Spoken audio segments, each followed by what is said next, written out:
Welcome to the Zacks Roundtable Review, a discussion of current events affecting investors as well as other topics of financial interest, featuring the analysts and editors of Zacks.com.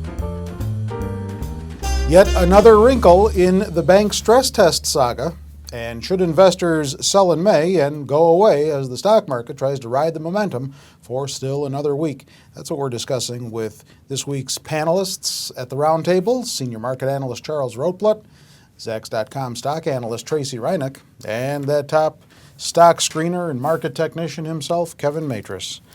So Charles, let's start with you. There's another wrinkle that I first saw over the weekend. You said you knew about this a little sooner, but the Wall Street Journal over the weekend reported that the Federal Reserve significantly scaled back the size of capital requirements for major banks undergoing stress tests. They said with the concessions coming as a result of 2 weeks of bargaining with sometimes angry corporate executives.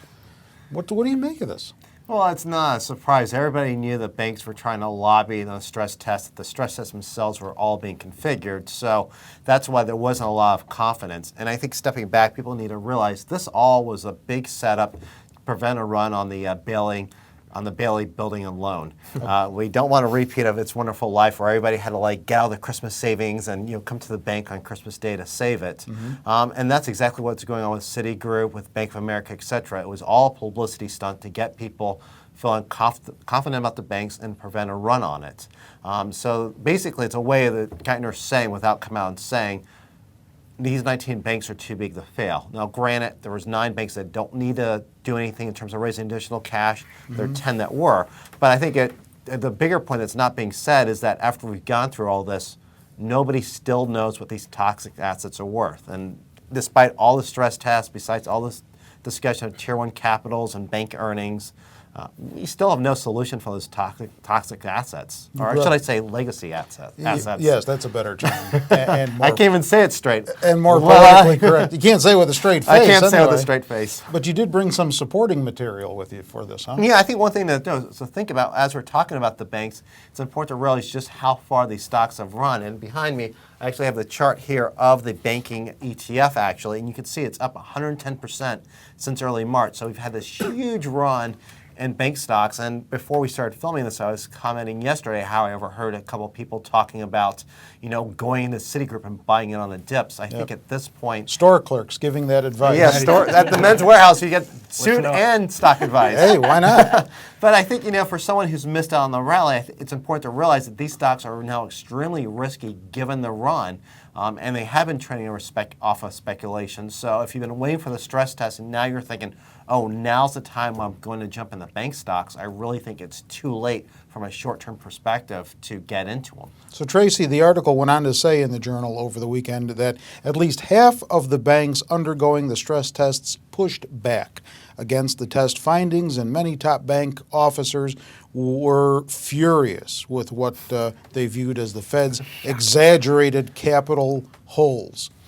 So shouldn't we believe this, you guys? I mean, is this just something to be taken with a pound of salt here, or what? Well, you mean believe what the bank executives are saying? No, believe the results of the stress test. Well, no, because, they came out with overall the losses, they're estimating at $600 billion. Well, the IMF is estimating something like $4 trillion. A whole bunch of other economists are estimating $2.5 trillion. So if this is the worst case scenario, how do they figure that it's the worst case scenario? In the worst case scenario that they did for the stress test, they were estimating unemployment at 10%, I think it was, and we're already at 8.9. And then there's all these, they estimated losses on the commercial real estate for only, about 9%, and we're already nearing that number now. And the worst hasn't even happened in commercial real estate yet. So I don't see how anyone can believe anything that's going on. And then, as you said, they negotiated these results. Apparently, Bank of America needed over $50 billion is what the government originally told them they needed to raise in capital, and then that was moved down to around $34 billion.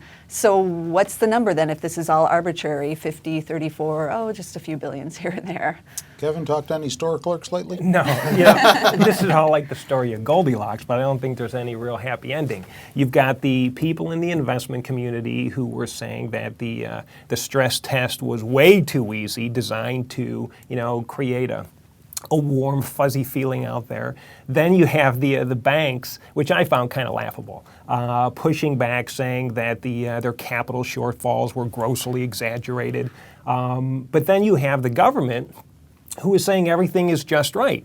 But what's interesting is that, as Tracy had just said, one of the criteria for the stress tests was you would have unemployment at 8.9% in 2009, and you'd have unemployment at 10.3% in 2010. We're already at 8.9. Right. So this is all very interesting. What is known is that 10 banks do need more capital, and the good news is that raising this capital will make the banks stronger. This is a good thing moving forward, and that is going to be good for the overall economy as we move forward. All right, let's turn our attention back to the stock market then. You know, there's that old adage, sell in May and go away, but the market had been rallying here over the past few weeks, and so some investors thought maybe we'll, stay in play in May instead of going away. Tracy, what should they do? Well, the S&P is up about 37% since that March 9th low. So this is a huge rally, which, you don't see very often, even in a normal market, let alone a bear or now bull, supposedly. We got the Dow and the S&P both rising for 8 of the last 9 weeks, the NASDAQ advancing for a Right. 9th week in a row.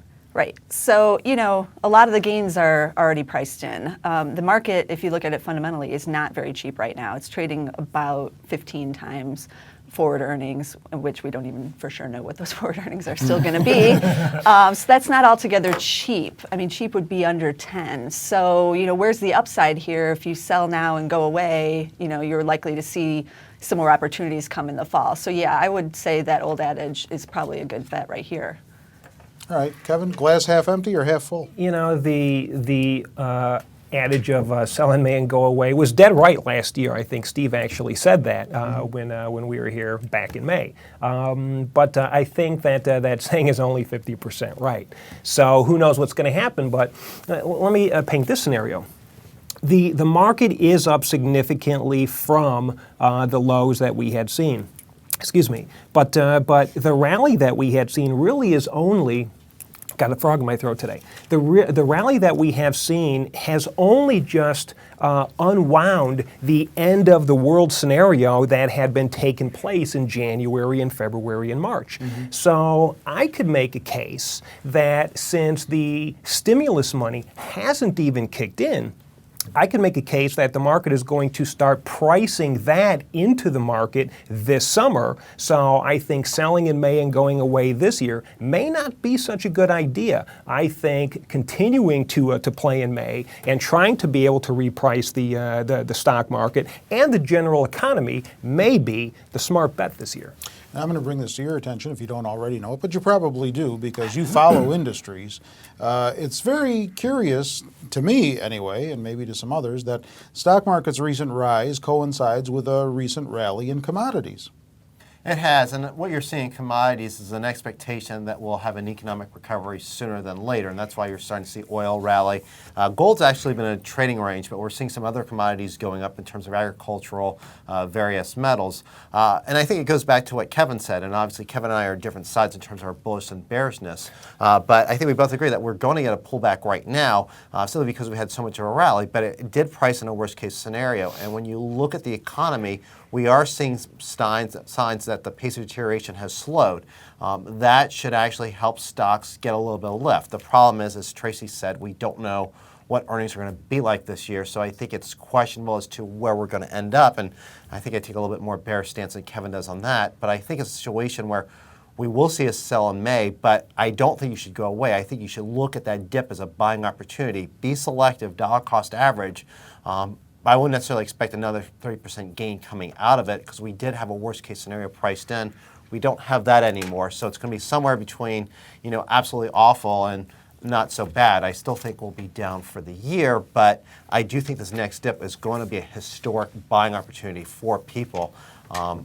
But they still need to be selective. Don't go overboard buying, but I think you will find some good bargains. He just views it differently because he visits different stores than me. That's all. Different clerks in different places. The saga continues in both the markets and with the banks and in the economy, and we still keep an eye on it right here at the Roundtable with the whole crew. I'm Terry Ruffalo.